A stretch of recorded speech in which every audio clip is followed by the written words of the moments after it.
तो हेलो दोस्तों, फाइनली आज की इस वीडियो में हम देखेंगे क्लास 10 का साइंस का मस्ट वीवीआई ऑब्जेक्टिव लेकर आए हैं, जो कि 100% गारंटी है कि सारा प्रश्न इसी में से आएगा। आप लोग को फाइनल परीक्षा में देखने को मिलेगा। तो आप लोग इस वीडियो को शुरू से अंत तक देखिए, और इस चैनल पर नए हैं तो चैनल को सब्सक्राइब करके बेल आइकन को ऑन कर लीजिए, और क्लास अच्छा लगे तो एक प्यारा लाइक करके और एक प्यारा सा कमेंट कर दीजिएगा। चलिए क्वेश्चन की ओर हम देखते हैं। देखिए क्वेश्चन की ओर देखते हैं। ये 100% गारंटी है कि सारा प्रश्न इसी में से आएगा। ये गेस किया हुआ प्रश्न है, तो आप लोग इस वीडियो को शुरू से अंत तक जरूर देखिए। चलिए क्वेश्चन के चलते हैं। देखिए एक नंबर क्या कह रहा है कि दांत का कठोरतम भाग है। तो आप लोग बताइए, दांत का सबसे कठोरतम भाग कौन सा होता है? डेंटाइल, इनामेल, मज्जा गुहा, केनाइन। केनाइन। तो बताइए दांत का सबसे कठोरतम भाग कौन होता है? तो एक का राइट आंसर हो जाएगा इनामेल होता है। क्या होता है? दांत का कठोरतम सबसे भाग होता है इनामेल। इनामेल होता है। तो इसका राइट आंसर हो जाएगा बी। आप लोग बी याद रखिएगा। चलिए अगला क्वेश्चन देखते हैं। 2 नंबर देखिए क्या कह रहा है। कह रहा है कि यहाँ पे कह रहा है थायरॉक्सिन हार्मोन के संश्लेषण में किसका होना आवश्यक है। तो बताइए थायरॉक्सिन हार्मोन के संश्लेषण में किसका होना आवश्यक है? तो इसका राइट आंसर हो जाएगा आयोडीन का होना आवश्यक है। इसका राइट आंसर हो जाएगा बी। आप लोग बी याद रखिएगा। चलिए अगला क्वेश्चन देखते हैं। 3 नंबर देखिए क्या कर रहा है। कह रहा है कि अपघटक का उदाहरण है। तो आप लोग बताइए अपघटक का उदाहरण क्या है? तो अपघटक का उदाहरण हो जाएगा कवक। इसका राइट आंसर हो जाएगा बी। आप लोग बी याद रखिएगा। चलिए अगला क्वेश्चन देखते हैं। 4 नंबर देखिए क्या कर रहा है। कह रहा है कि पृथ्वी पर ऊर्जा का मुख्य स्रोत है। तो आप लोग बताइए पृथ्वी पर ऊर्जा का मुख्य स्रोत क्या है? कोयला है कि लकड़ी है कि पानी है कि सूर्य है? तो बताइए इसका राइट आंसर क्या होगा। पृथ्वी पर ऊर्जा का मुख्य स्रोत है। तो पृथ्वी पर ऊर्जा का मुख्य स्रोत है क्या है? तो सूर्य है। क्या है? सूर्य। तो इसका राइट आंसर हो जाएगा डी। आप लोग डी याद रखिएंगे। इसका राइट आंसर हो जाएगा सूर्य। चलिए अगला क्वेश्चन देखते हैं। 5 नंबर देखिए क्या कर रहा है। कह रहा है कि निम्नलिखित में से कौन सा पर्यावरण का हिस्सा है? तो आप लोग बताइए निम्नलिखित में से कौन सा पर्यावरण का हिस्सा है? वायुमंडलीय है कि जल मंडल है कि स्थल मंडल है कि इनमें से सभी? तो पर्यावरण का हिस्सा कौन सा है? तो इसका राइट आंसर हो जाएगा पर्यावरण का हिस्सा वायुमंडलीय और जयमंडलीय स्थलमंडलीय तीनों है। तो इसका राइट आंसर हो जाएगा डी। आप लोग डी याद रखिएगा। चलिए अगला क्वेश्चन देखते हैं। 6 नंबर देखिए क्या कह रहा है। कह रहा है कि यहाँ पर एक वन पारिस्थितिकी तंत्र में कितने पोषी स्तर होते हैं? एक वन पारिस्थितिकी तंत्र में कितने पोषी स्तर होते हैं?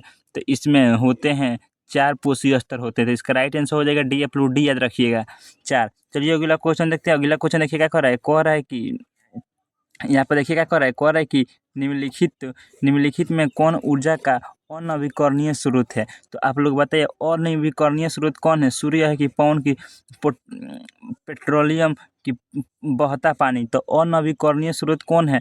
तो ये पेट्रोलियम है। कौन है? पेट्रोलियम। तो इसका राइट आंसर हो जाएगा सी। आप लोग सी याद रखिएगा।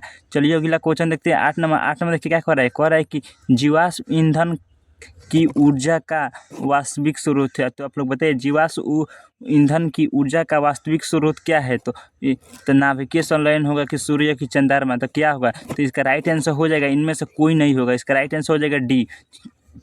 डी याद रखेंगे। चलिए अगला क्वेश्चन देखते हैं। 9 नंबर देखिए क्या कर रहा है। कह रहा है कि जो दहन कर उष्मा उत्पन्न करे उसे क्या कहते हैं? जो दहन कर उष्मा उत्पन्न करते हैं उसको क्या कहते हैं? उसको हम ईंधन कहते हैं। जो दहन करके ऊष्मा उत्पन्न करता है उसे हम ईंधन कहते हैं। इसका राइट आंसर हो जाएगा बी। आप लोग बी याद रखेंगे। चलिए अगला क्वेश्चन देखते हैं। 10 नंबर देखिए क्या कर रहा है। कह रहा है कि यूरोप 11 का संबंध है। तो यूरोप 11 का संबंध किससे है? तो यह वायु प्रदूषण से है। तो इसका राइट आंसर हो जाएगा ए। आप लोग ए याद रखेंगे। चलिए अगला क्वेश्चन देखते हैं। 11 नंबर देखिए क्या कर रहा है। कह रहा है कि श्वेत प्रकाश में वर विक्षेपण उत्पन्न होता है। तो श्वेत प्रकाश में वर विक्षेपण करता है। तो क्या करता है? कांच की झिल्ली, समतल दर्पण की गोलीय की प्रिज्म में। तो वर विक्षेपण केवल होता है ये प्रिज्म में होता है। कि किसमें होता है? प्रिज्म में। ये केवल प्रिज्म में होता है। तो इसका राइट आंसर हो जाएगा डी। आप लोग डी याद रखेंगे प्रिज्म। चलिए अगला क्वेश्चन देखते हैं। 12 नंबर देखिए क्या कर रहा है। कह रहा है कि सौर ऊर्जा की को सीधे विद्युत में बदलने वाली युक्ति को कहते हैं। तो आप लोग बताइए सौर ऊर्जा को सीधे विद्युत में बदलने वाली युक्ति को हम क्या कहते हैं? तो उसे हम सौर सेल कहते हैं। क्या कहते हैं? सौर सेल कहते हैं। तो इसका राइट आंसर हो जाएगा सी। आप लोग सी याद रखेंगे। चलिए अगला क्वेश्चन देखते हैं। 13 नंबर देखिए क्या कर रहा है।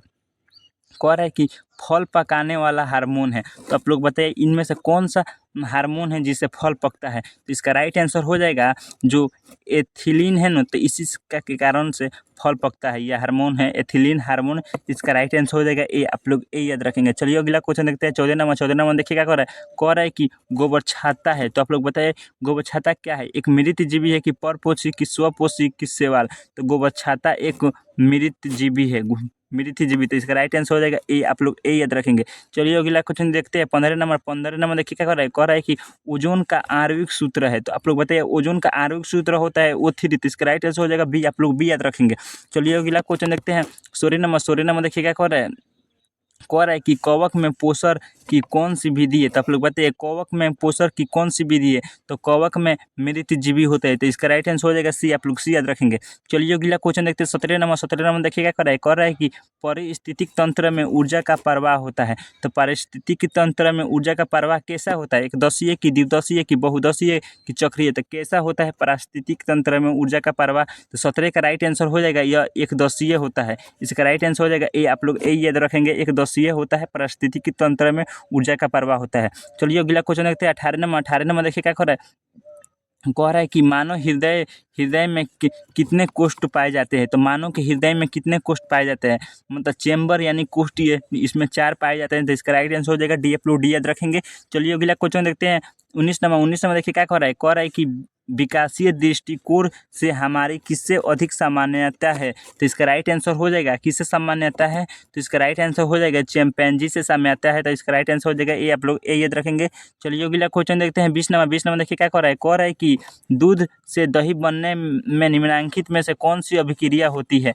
दूध से दही बनने में कौन सी अभिक्रिया होती है? तो इसका राइट आंसर हो जाएगा किण्वन की अभिक्रिया होती है। तो इसका राइट आंसर हो जाएगा बी। आप लोग बी याद रख लेंगे।